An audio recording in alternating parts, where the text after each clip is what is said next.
ہر عبادت سے برتر عبادت نماز، ساری دولت سے بڑھ کر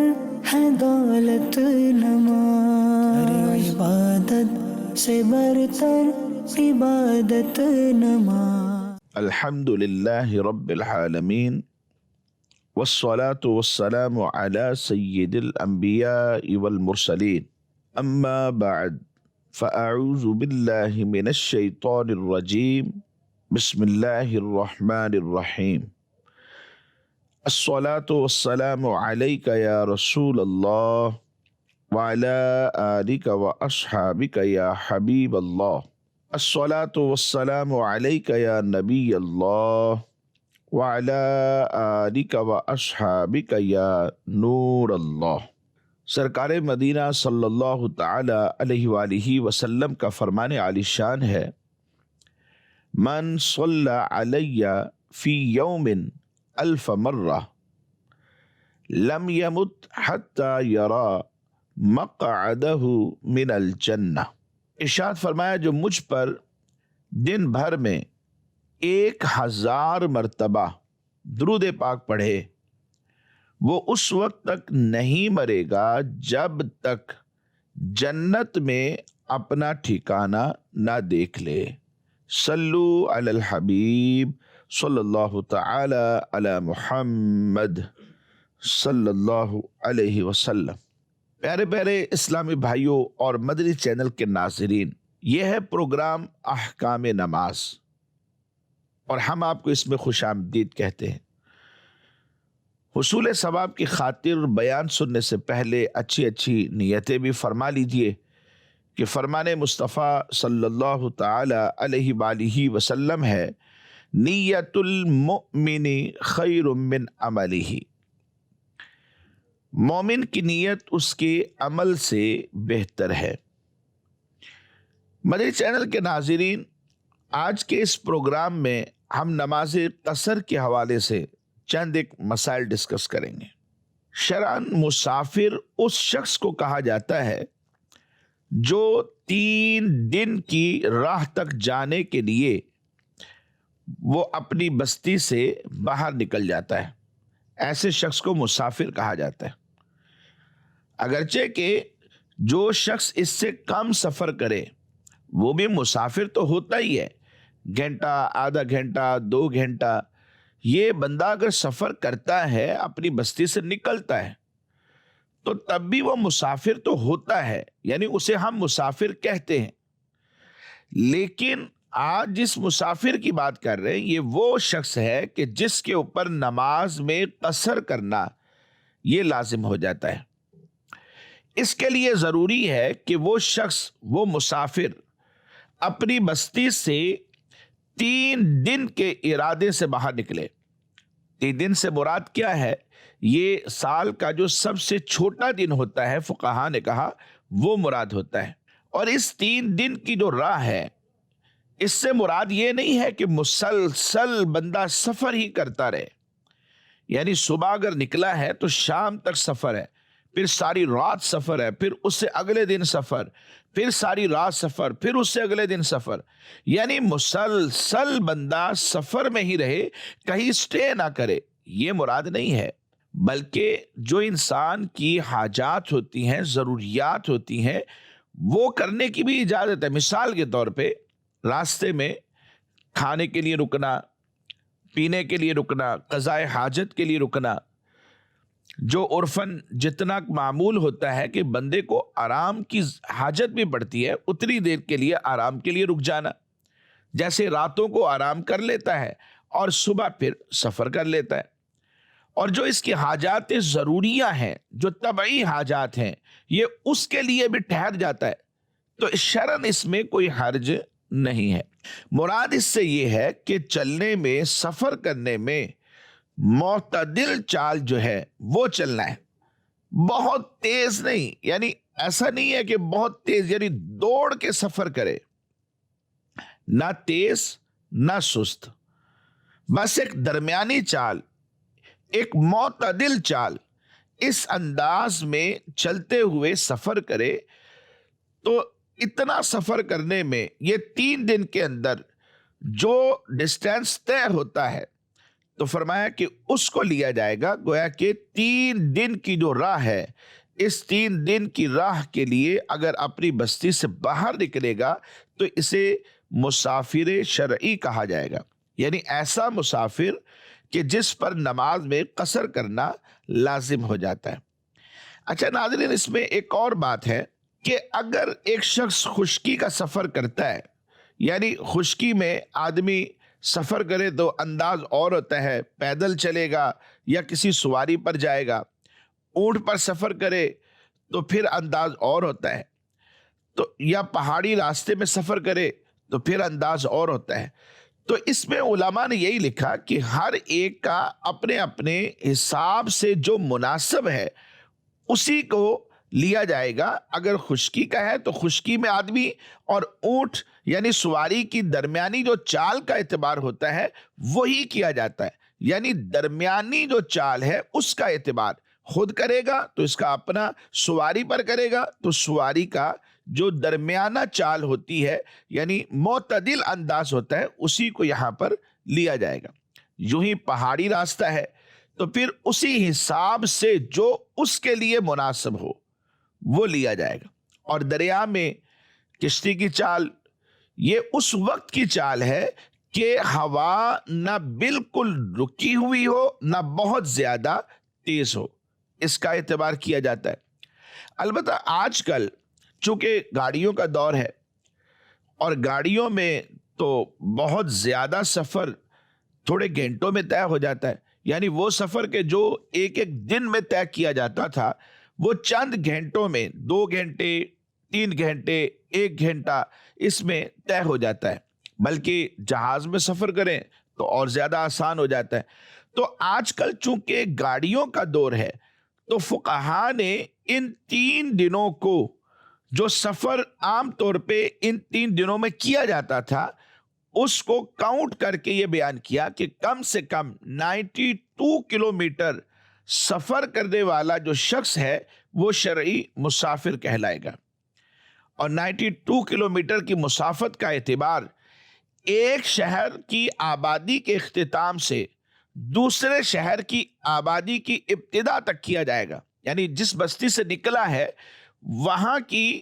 اختتام حدود اور جہاں جانا ہے وہاں کی ابتدائی حدود، درمیان میں جو ڈسٹینس بنتا ہے اس کا اعتبار کیا جائے گا.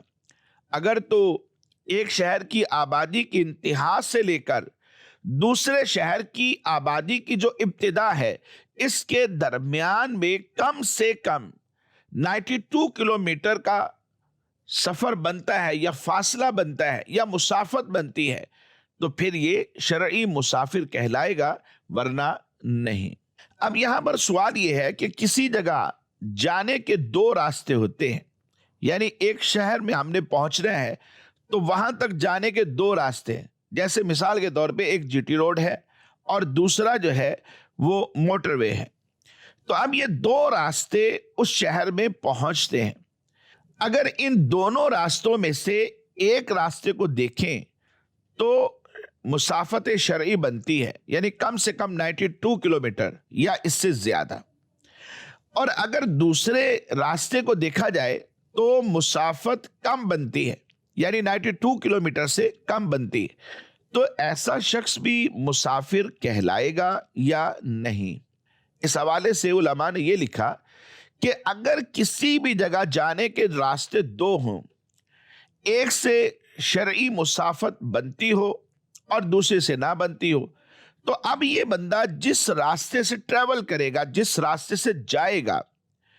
اس راستے کا ہم اعتبار کریں. اگر تو اس نے وہ راستہ لیا کہ جس میں مسافت شرعی طور پر بنتی ہے تو ہم اس کا اعتبار کریں گے اور نماز میں قصر کو لازم کر دیں گے. اور اگر اس نے دوسرا راستہ اختیار کیا، مثال کے طور پہ موٹر وے سے اگر جائے گا تو 92 کلومیٹر بنیں گے، اور اگر جی ٹی روڈ سے جائے گا تو پھر 80 کلومیٹر بنیں گے، 80 کلومیٹر. تو ایسی صورت میں اگر یہ جی ٹی روڈ سے جاتا ہے تو یہ مسافر شرعی نہیں کہلائے گا، کیونکہ دونوں شہروں کے درمیان کی جو مسافت ہم نے دیکھنی تھی جس سے چلا وہاں کی اختتام حدود اور جس میں یہ پہنچنا چاہتا ہے وہاں کی ابتدائی حدود، درمیان کی جو مسافت ہے وہاں پر 80 کلومیٹر جی ٹی روڈ سے بنتی ہے، تو یہ مسافر شرعی نہیں کہلائے گا اور نماز میں قصر بھی نہیں کرے گا۔ اور اگر یہ موٹر وے سے جاتا ہے تو پھر مسافت 92 کلومیٹر بنتی ہے، تو اس صورت میں یہ مسافر شرعی بھی کہلائے گا اور نماز میں قصر بھی کرے گا۔ مزید ایک اور سوال اسی کے ساتھ شامل کرتے ہیں کہ اگر یہ جو دونوں راستے ہیں ان میں سے ایک خشکی کا ہو دوسرا دریا کا ہو، پہلے تو یہ تھا کہ دونوں ہی راستے خشکی کے ہیں، ایک موٹر وے سے جا رہا ہے دوسرا جی ٹی روڈ سے جا رہا ہے، تو اگر ایک راستہ دریا کا ہے اور دوسرا راستہ خشکی کا ہے، یعنی بائی روڈ یہ جائے گا، تو ایسی صورت میں ہم کسے دیکھیں گے؟ تو اس میں بھی علماء نے یہی لکھا کہ جس راستے کا یہ انتخاب کرتا ہے اپنے سفر کے لیے اس راستے کا اعتبار کریں گے۔ اگر خشکی کا راستہ کم سے کم 92 کلومیٹر یا اس سے زیادہ ہے تو یہ مسافر شرعی کہلائے گا، اور اگر دریا کا راستہ 92 کلومیٹر یا اس سے زیادہ ہے تو پھر یہ مسافر شرعی کہلائے گا، اور اگر ان دونوں میں سے کوئی ایک بھی کم ہے اور جو کم ہے یہ اسی سے ٹریول کرتا ہے تو ایسی صورت میں یہ مسافر شرعی نہیں کہلائے گا۔ اگر 3 دن کے راستے کو تیز سواری سے طے کر لیا جائے، یعنی پہلے تو ہم نے یہ کہا کہ بھئی 3 دن کی راہ کم سے کم ہونا ضروری ہے، اور پھر اسے ہم نے یہ طے کیا کہ کم سے کم 92 کلومیٹر۔ اگر یہ 92 کلومیٹر کا راستہ بھی ہو اور اسے جہاز سے طے کر لیا جائے یا تیز رفتاری کے ساتھ آدھے گھنٹے میں طے کر لیا جائے، یا 4 گھنٹے کا راستہ تھا اسے 2 گھنٹے میں طے کر لیا جائے، تو اس پر بھی علماء نے یہی بات بیان کی کہ 3 دن کی راہ کو اگر تیز سواری پر 2 دن میں طے کر لیتا ہے یا 2 دن سے بھی کم میں طے کر لیتا ہے جیسا کہ جہازوں میں سفر ہوتا ہے، تو پھر ہم یہ دیکھیں گے آیا کہ واقعی وہ 3 دن کی راہ ہے، یعنی کم سے کم 92 کلومیٹر بنتا ہے یا اس سے زیادہ ہے، اور اسے کم دنوں میں طے کر لیا یعنی تھوڑے سے وقت میں طے کر لیا، تو تب بھی یہ مسافر شرعی کہلائے گا اور نماز میں قصر کرے گا۔ اور اگر راستہ ہی 3 دن سے کم کا تھا تو پھر یہ مسافر شرعی نہیں بنے گا اور نماز میں قصر بھی نہیں کرے گا۔ مدنی چینل کے ناظرین، مسافر کے لیے نماز کے بارے میں کیا حکم شرعی ہے؟ مسافر پر یہ بات واجب ہے کہ فرض نماز میں وہ قصر کرے گا، یعنی 4 رکعت کی جو نماز ہے فرض اس کو 2 پڑھے گا، کیونکہ سفر میں 4 رکعت فرائض والی نمازوں میں نصف کر کے اسے پڑھنا قصر کہلاتا ہے۔ مثال کے طور پہ نماز ظہر ہے، نماز عصر ہے، یوں ہی نماز عشاء ہے، یہ 4 فرض ہیں، ان چاروں کو 2 کر کے پڑھنا یہ نماز قصر ہے۔ قرآن مجید میں اللہ تبارک و تعالی ارشاد فرماتا ہے وَإِذَا ضَرَبْتُمْ فِي الْأَرْضِ فَلَيْسَ عَلَيْكُمْ جُنَاحٌ أَن تَقْصُرُوا مِنَ الصَّلَاةِ إِنْ خِفْتُمْ أَن يَفْتِنَكُمُ الَّذِينَ كَفَرُوا إِنَّ الْكَافِرِينَ كَانُوا لَكُمْ عَدُوًّا مُبِينًا۔ اور جب تم زمین میں سفر کرو تو تم پر کوئی گناہ نہیں کہ تم نماز میں قصر کرو، یعنی 4 رکعت فرض کی جگہ پر 2 پڑھو، اور اگر تمہیں اندیشہ ہو کہ کافر تمہیں تکلیف میں مبتلا کر دیں گے، ان خفتم ان یفتنکم الذین کفروا، تو پھر کیا ہے؟ فرمایا ان الکافرین کانوا لکم عدوا مبینا، بے شک کفار تمہارے کھلے دشمن ہیں۔ ناظرین، اس ٹاپک میں 2 چیزیں عام طور پر بہت زیادہ استعمال ہوتی ہیں، ایک وطن اصلی اور دوسرا وطن اقامت، دونوں کی تعریف بھی سماعت فرمائیے۔ وطن اصلی وہ شہر ہوتا ہے یا وہ بستی ہوتی ہے جہاں اس بندے کی پیدائش ہوئی، یا وہاں اس نے شادی کر لی اور اپنی اہلیہ کے ساتھ وہاں پر رہنے لگا، یا اسے اپنا وطن بنا لیا، پہلے تو نہیں تھا لیکن اب اسے اپنا وطن بنا لیا، یعنی وہاں ہمیشہ رہنے کی نیت کر لی اور اس جگہ کو چھوڑ کر جانے کا اب ارادہ نہیں ہے۔ تو تین باتیں ہیں، جہاں اس کی پیدائش ہوئی، اور دوسرا کسی شہر میں اس نے شادی کر لی اور اپنی اہلیہ کے ساتھ وہاں پر رہنا شروع ہو گیا، اور تیسری بات کہ وہ وطن تو اس کا نہیں تھا، لیکن اب اس نے مائگریٹ کر کے یعنی ہجرت کر کے وہاں جا کر اسے وطن بنا لیا ہے۔ جیسے ایک بندہ پہلے لاہور تھا، پیدا بھی وہیں پر ہوا، اب اس نے اسے خیرباد کہہ دیا ہے، اور اب یہ فیصل آباد کے اندر آ کر وہاں شفٹ ہو گیا اور وہیں پر یہ رہنے لگا، اور ذہن یہ ہے کہ اب اس کا مرنا جینا ادھر ہی ہے۔ وہاں پیچھے اگر جائے گا تو زیادہ سے زیادہ آباء و اجداد کی قبور پر یہ اصالہ ثواب کے لیے، فاتحہ کے لیے پہنچے گا، یا کسی رشتہ دار کو ملنے کے لیے جانا پڑا تو تب جائے گا، ادروائز وہاں یہ نہیں رہے گا، اب یہ فیصل آباد میں ہی رہے گا۔ گویا اس نے اسے وطن اصلی بنا لیا اور اب چھوڑنے کا ارادہ نہیں ہے، اسے وطن اصلی کہا جاتا ہے۔ اور جس جگہ پر 15 دن یا اس سے زائد رہنا چاہتا ہے، یعنی وطن اصلی تو نہیں ہے لیکن وہاں جا کر اس نے 15 دن یا اس سے زیادہ دن ٹھہرنا ہے، تو وہ اس کا وطن اقامت ہوتا ہے، اور وطن اقامت کی یہی تعریف بیان کی گئی۔ وطن سفر اور اسی کو وطن اقامت بھی کہا جاتا ہے۔ یہ وہ شہر یا علاقہ ہے جس میں مسافر 15 دن یا اس سے زائد ٹھہرنے کی نیت کرتا ہے، جیسا کہ حضرت علامہ ابن عابدین شامی رحمۃ اللہ تعالی علیہ اور دیگر فقہاء نے یہی تعریف بیان کی ہے۔ اور جہاں 15 دن سے کم رہنا ہو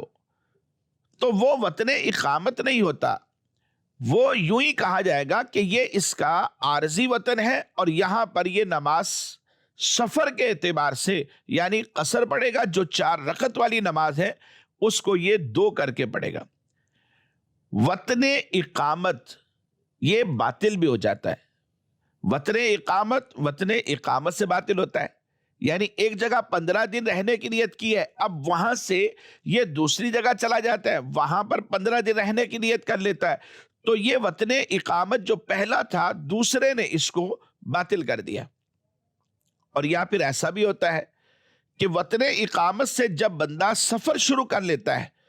یعنی جہاں اس نے 15 دن کا سٹے کیا تھا وہاں سے سفر شروع کر لیا، تو یہ پچھلا جو وطن اقامت تھا یہ بھی سفر شروع کر لینے سے باطل ہو جاتا ہے۔ اور یا پھر وطن اصلی انسان پہنچ جائے یا وہاں سے گزر جائے تو تب بھی یہ وطن اقامت وطن اصلی میں پہنچنے سے باطل ہو جاتا ہے۔ مثال کے طور پہ ایک شہر میں یہ اس کا جو وطن اصلی ہے وہاں اس کی رہائش ہے، اور دوسری جگہ پر اس نے جانا ہے، جس جگہ پر گیا وہاں 15 دن رہنے کی نیت تھی، 15 دن وہاں رہا یا چند دن رہا، وہاں سے اس نے ٹریول کیا دوسرے شہر میں، جس دوسرے شہر میں جانا ہے بیچ میں اس کا وطن اصلی آتا ہے، جہاں اس کی ولادت ہوئی، جہاں اس کی اپنی رہائش ہے یا اپنی اہلیہ کے ساتھ وہاں رہتا ہے۔ اگر بیچ میں وہاں سے گزرے گا تو گزرتے ہوئے جیسے ہی یہ وطن اصلی میں پہنچے گا تو پچھلا وطن اقامت باطل ہو جائے گا، اور وطن اصلی جو ہے صرف گزرنے سے وطن اقامت کو باطل کر دیتا ہے۔ اب اس کا جو سفر ہے وہ یہاں وطن اصلی سے دیکھا جائے گا کہ یہاں سے گزرتے ہوئے اب اس کی نیت کیا ہے۔ دوسرے شہر میں گیا، 15 دن رہنے کی نیت ہے تو پھر یہ مقیم ہے، اگر 15 دن سے کم رہنے کی نیت ہے تو بیچ میں اگر ڈسٹینس 92 کلومیٹر کم سے کم بنتا ہے تو راستے میں بھی نماز قصر کرے گا، وہاں پہنچ کر بھی نماز قصر کرے گا، بشرطے کہ 15 دن سے کم رہنے کی نیت ہو۔ مدنی چینل کے ناظرین، وطن اقامت ضروری نہیں ہے کہ وہ بندے کا وطن اصلی بھی ہو، کیونکہ ہو سکتا ہے کہ عارضی طور پر یہاں پر اس نے رہائش رکھی اور 15 دن یا اس کے بعد یہ یہاں سے اپنے گھر رخصت ہوتا ہو۔ مسافر پر نماز کو قصر کرنا، عبداللہ ابن عباس رضی اللہ تعالی عنہما سے روایت ہے یہ کہتے ہیں ان اللہ فرض الصلاۃ علی لسان نبیکم صلی اللہ علیہ وسلم علی المسافر رکعتین وعلی المقیم اربعا. اللہ تبارک و تعالی نے تمہارے نبی صلی اللہ علیہ وسلم کی زبان سے مسافر پر نماز 2 رکعتیں فرض کی اور مقیم پر 4 رکعتیں فرض کی. فقہا نے لکھا کہ مسافر کے لیے 4 فرض کے بجائے 2 رکعت فرض ادا کرنا یہ واجب ہے.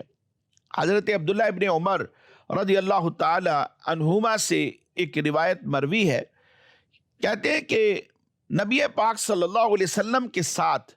سفر و حضر میں میں نے نمازیں پڑھی ہیں، یعنی دوران سفر بھی پڑھی، اور جب ہمارا سٹے تھا یعنی اقامت کی حالت تھی، اپنے ہی ہم بستی میں رہتے تھے، شہر میں رہتے تھے، تو تب بھی میں نے نبی پاک صلی اللہ علیہ وسلم کے ساتھ نمازیں ادا کی ہیں. انہوں نے کہا کہ آپ کے ساتھ حضر میں یعنی دوران اقامت میں نے ظہر 4 رکعت پڑھی ہے، اس کے بعد 2 رکعت سنت ادا کی، اور سفر میں نبی پاک صلی اللہ علیہ وسلم کے ساتھ ظہر کی نماز میں نے 2 رکعت پڑھی اور اس کے بعد 2 سنت ادا کی، اور سفر میں عصر کی نماز 2 رکعت ادا کی، اس کے بعد آپ کے ساتھ میں نے کچھ بھی نہیں پڑھا کیونکہ عصر کے بعد نوافل تو پڑھے نہیں جاتے. مغرب کی نماز سفر اور حضر دونوں ہی حالتوں میں 3 رکعتیں ادا کی گئی، اور آپ سفر و حضر میں مغرب کے فرائض 3 سے کم ادا نہیں کیا کرتے تھے، اور فرمایا کرتے تھے یہ دن کے وتر ہیں، اور اس کے بعد 2 رکعت ادا فرماتے، یعنی 3 پھر اس کے بعد 2. وتر اور سنتوں میں قصر نہیں ہوتی. تو مدنی چینل کے ناظرین، نماز ظہر ہو، نماز عصر ہو یا نماز عشاء ہو، ان میں نماز میں قصر پڑھنی ہے، یعنی 4 کی جگہ پر 2 فرض. بقیہ نماز اپنی حالت پر ہے، سنت میں قصر نہیں، فجر کے فرائض میں قصر نہیں، مغرب کے فرائض میں قصر نہیں، وتر میں قصر نہیں ہوتی، یعنی انہیں آدھا کر کے نہیں پڑھا جاتا، صرف 4 رکعت والی نماز ہے جسے ہم قصر کر کے پڑھیں گے. ایک سوال اس میں شامل کرتے ہیں کہ مسافر اگر دوران سفر 1 یا 1 سے کچھ زیادہ نمازیں قضا کر بیٹھے، یعنی کسی وجہ سے دوران سفر اس کی نمازیں قضا ہو گئی، اور یہ سفر بھی ایسا ہے کہ جو شرعی سفر بنتا ہے، یعنی نماز قصر پڑھنی تھی، اب یہ واپس اپنے گھر پہنچ چکا ہے، شہر آ چکا ہے، تو اب یہ وہ نمازیں جو راستے میں رہ گئی تھی ان کو ادا کرنا چاہتا ہے، تو اب گھر پہنچ کر وہ نمازیں 4 پڑھے گا، یعنی جن میں قصر کرنی تھی کیا اس کی قصر ختم ہو چکی ہے، اب قضا میں بھی یہ پوری نماز پڑھے گا، یا جو سفر میں جس طرح قضا ہوئی ہے ویسے ہی اسے گھر پہنچ کر اسے ادا کرنا پڑے گا. اس حوالے سے یہ بات ذہن میں رکھیں کہ جو نماز جیسی قضا ہو جائے اسے جب دوسری جگہ پر پڑھا جائے گا تو ویسی ہی پڑھا جائے گا کہ جیسی یہ قضا ہوئی تھی. مثال کے طور پہ فیصل آباد سے ٹریول کیا، لاہور پہنچے، 2 دن وہاں رہنا ہے، تو درمیان میں شرعی مسافت بنتی ہے، یعنی کم سے کم 92 کلومیٹر، بلکہ اس سے یہ زیادہ بن جاتا ہے. وہاں 2 دن سٹے کیا، 2 نمازیں قضا ہو گئی، ظہر اور عصر. اب دوبارہ گھر اپنے واپس آ گئے. فرض کر لیں یہ فیصل آباد میں رہتے تھے تو فیصل آباد واپس آ گئے. فیصل آباد آ کر وہ ظہر اور عصر جب پڑھیں گے تو یہ 2 پڑھیں گے، کیونکہ ان کی جب یہ قضا ہوئی تھی اس وقت ان پر صرف قصر واجب تھا، تو یہ 2 کر کے پڑھیں گے. اور اگر فیصل آباد میں قضا ہونے والی نماز جو 4 رکعت تھی، کیونکہ یہ وطن اقامت تھا، 4 رکعت پڑھنی تھی، نماز عشاء قضا ہوئی تھی، اب اگر یہ لاہور جہاں پر ان کا سفر کا شہر ہے، 2 دن کے بعد واپسی آنا ہے، وہاں اگر وقت مل جائے اور یہ عشاء کی نماز قضا کرنا چاہیں تو 4 رکعت پڑھیں گے، حالانکہ یہ سفر میں ہے. تو یہ کلیہ ذہن میں رکھیں کہ جو نماز جیسی قضا ہوئی اس نماز کو اگر دوسرے شہر میں جا کر پڑھیں گے تو اسے ویسا ہی پڑھیں گے جیسی قضا ہوئی تھی. دوران سفر قصر تھی، وطن اصلی میں پہنچ کر اسے قصر ہی پڑھیں گے. وطن اصلی میں ظہر قضا ہوئی تھی، دوران سفر اسے پڑھیں گے تو اسے پورا ہی پڑھیں گے اگرچہ کہ یہ سفر میں ہے. مدنی چینل کے ناظرین، ہمارے آج کے اس سلسلے کا وقت اختتام کو پہنچا. ہم آپ سے اجازت چاہتے ہیں، دعا گو بھی ہیں کہ اللہ کریم ان تمام مسائل کو یاد رکھنے، عمل کرنے کی توفیق بھی عطا فرمائے. آمین بجاہ نبی الامین صلی اللہ علیہ وسلم. ہر عبادت سے برتر عبادت نماز، ساری دولت سے بڑھ کر ہے دولت نماز. ہر عبادت سے برتر عبادت نماز.